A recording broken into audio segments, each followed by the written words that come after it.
When the ground below an oil drilling site in Turkmenistan collapsed, it created a 200-foot wide crater that began to release potentially lethal amounts of methane.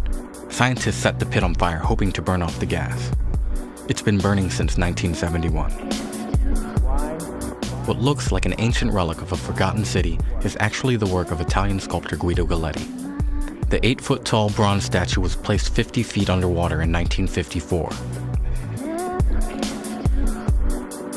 Built in the 12th century in honor of the Hindu god Vishnu, the temple city spanning over 200 acres was largely abandoned by the 16th century. It has since become a Buddhist temple and a symbol of Cambodia. These World War II sea forts were used as anti-aircraft outposts by Great Britain.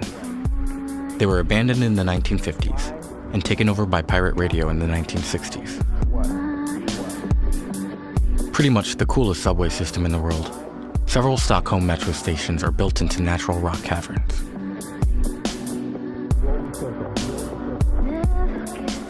One of the largest step wells in India, Chandbayori, dates back to the 8th century.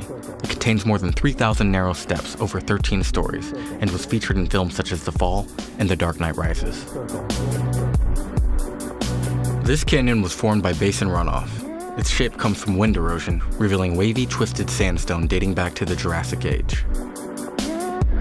This was a rich German mining town abandoned in 1954, presumably because they were tired of sweeping up all the sand. This supply ship served American troops in World War II.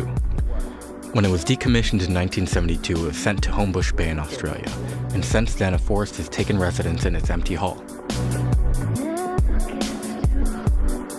The ice in this massive Siberian lake appears turquoise in the winter. It is also the domain of the lonely Ice King.